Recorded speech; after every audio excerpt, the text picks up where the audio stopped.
Brechtje en Nelleke in finale LVK. Sander van Bree, nieuwe jeugdprins. Het is vandaag 3 februari, dit is het Beel en Maasjournaal. Brechtje en Nelleke zijn doorgedrongen tot de finale van het LVK. Met hun liedje Wat en een mooie dag vertegenwoordigen zij Venray tijdens de finale op 14 februari. 3 Venrayse inzendingen behoorden tot de 60 liedjes die deelnamen aan de halve finales van het LVK 2014. Naast Brechtje en Nelleke waren dit Bjorn en Mieke en de Stappers. Zaterdagochtend werden de 19 finalisten bekendgemaakt. In Café Hulsman hadden de artiesten en fans zich verzameld om de uitslag af te wachten via de live radio-uitzending van L1. Het was 2 uur lang billen knijpen. En toen de L1-verslaggever uiteindelijk Café Hulsman binnenkwam om een finalist bekend te maken, was de spanning om te snijden. Want wie van de 3 ging er nu door naar de finale? Toen de eerste noten van het liedje klonken, was het duidelijk. Brechtje en Nelleke vertegenwoordigen Venray tijdens de LVK-finale. Ze waren zichtbaar dolgelukkig met de uitslag. Ik was gewoon beuken. Ja. En een heleboel was het op beuk. Ja. Het is een ontlading van spanning en het maakt gewoon echt iets leuks los. Ja. Was het 2 uurtjes billen knijpen? Echt. Ik ga echt, ja, voor mij wel hoor. Ja, ik ga weer wel, ik doe een beetje gewapend, zo van, nou, het zal wel niet.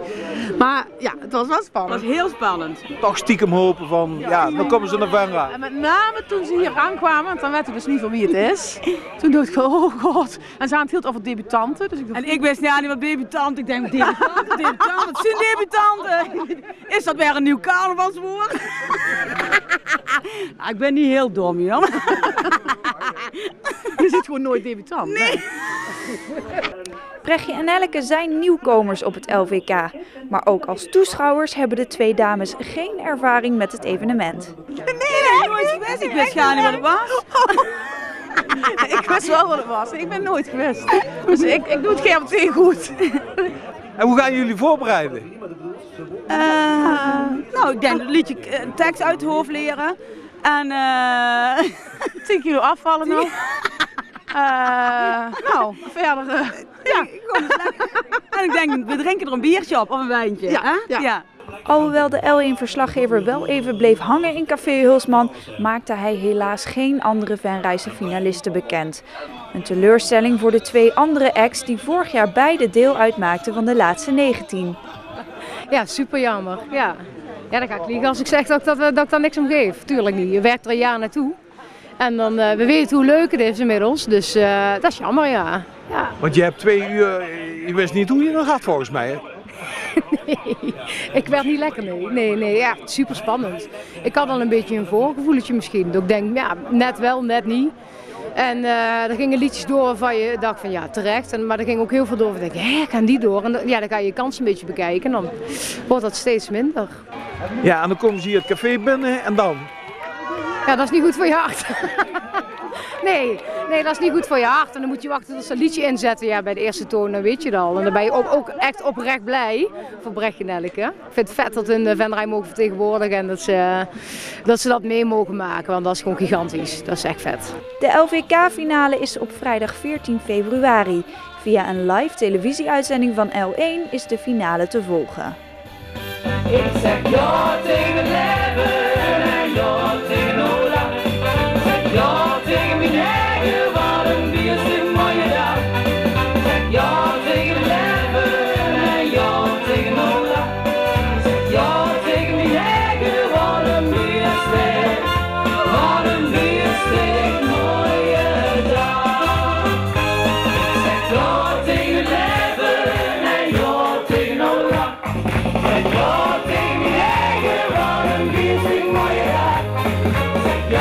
zeg ja.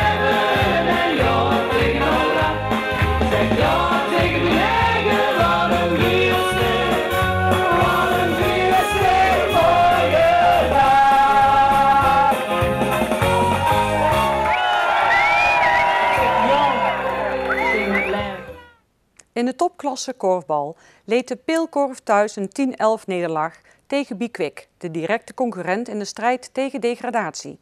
De thuisploeg ging uitstekend van start. Zij namen een 5-2 voorsprong door onder andere 3 treffers van Marley van Asten. In de slotfase van de eerste helft kwamen de gasten nog terug tot 5-4. In de tweede helft sloeg de Pilkorf opnieuw een gaatje van 3 doelpunten, maar zag Bikwik weer langs zij komen.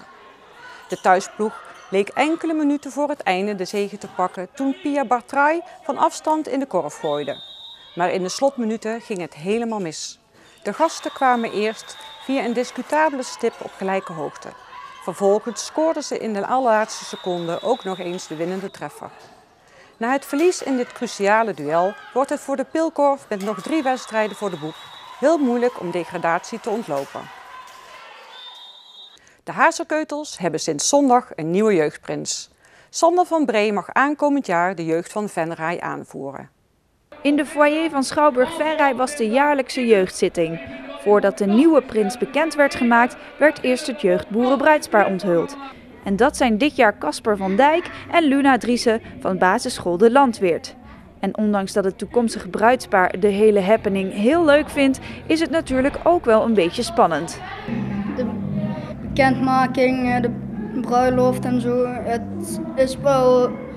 het is wel, we trouwen niet echt, maar ja, het is wel spannend. Toch wel een beetje spannend. En hoe kennen jullie elkaar? Van school. En zijn jullie dan ook een beetje bevriend op school? Ja. Zijn jullie een vriendje en vriendinnetje? Nee.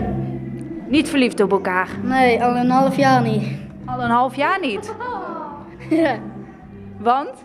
We hadden een knipperlichtrelatie. Een knipperlichtrelatie. Was dat zo, ja? Ja. En nu gaan jullie wel in het onecht trouwen. Gaat dat dan nog wel een beetje als je geen vriendje en vriendinnetje bent? Ja. Ja, gaat wel. Na een programma vol met acts en artiesten trad jeugdprins Roel Kessel samen met zijn adjudanten Mike van Gaal en Dani Litjens af. Aan de hand van het thema onderwaterwereld werd de nieuwe jeugdprins onthuld. 2 dames hengelden een aantal hints over de nieuwe prins uit het zogenaamde water. Onder andere een bowlingbal, pizzadoos en schoen werden opgevist. En daarna haalde prins Bart de zak van het hoofd van de nieuwe jeugdprins en maakte hiermee prins Sander van Bree bekend. Sander is 15 jaar, zit op het Rijnland College en is een drukke Venrayse vrijwilliger. Onder andere bij het Sint-Nicolaasgilde en de avondvierdaagse. Sander is ontzettend blij dat hij dit jaar de Hazekeutels mag aanvoeren. Geweldig, het is echt mooi om gewoon dit feest met te mogen maken en ook als prins zien natuurlijk. Heb je er lang over moeten nadenken? Nee, toen ze mij vroegen heb ik eigenlijk meteen ja gezegd. Het is gewoon geweldig om met te mogen maken. Dus het is gewoon leuk en ook met mijn adjudant, het wordt één groot feest. En zijn adjudanten zijn Melvin Hendricks en Juri Albers. Zij kennen Sander allebei al een langere tijd. Ja, ik zit al heel lang met hem op school. En nu nog steeds in dezelfde klas. En ik zit al bij 5 jaar op bowlen met Sander. Dus. Ja, want bowlen is een van jouw hobby's en ik zag nog een pizzapunt voorbij komen. Ja, heerlijk toch, pizza. Oh, lekker, lekker, lekker. Het huidige prinsentrio van de Pielhaas is 21 jaar geleden ook jeugdprinsentrio geweest. Ook Sander zou dit in de toekomst wel willen. Het zou heel leuk zijn, maar ja, dat is afwachten, hè, 21 jaar. Kan nog gevraagd worden. Natuurlijk heeft jeugdprins Sander ook zijn eigen motto. Die zit er in ieder geval bij alle 3 goed in. Met ons als trio komt het wel goed, want wij hebben het Hazekeutelbloed. De jeugdprins houdt zijn receptie op zondag 2 maart om 4 uur 's middags in jeugdtent de Hazehut op het Henseniusplein. Tot zover dit Pil en Maas journaal. Tips kunt u mailen naar de redactie. Deze uitzending wordt herhaald tot en met dinsdag 6 uur 's avonds. Om 7 uur is er weer een nieuw journaal. Weer of geen weer, bij ons is het altijd vakantieweer. Aankomende nacht zijn er brede opklaringen en wolkenvelden. Het koelt af tot het vriespunt. Morgen overdag blijft het droog. Tijdens zonnige periode loopt de temperatuur 's middags op tot 8 graden. Ik wens u een fijne avond en graag tot morgen.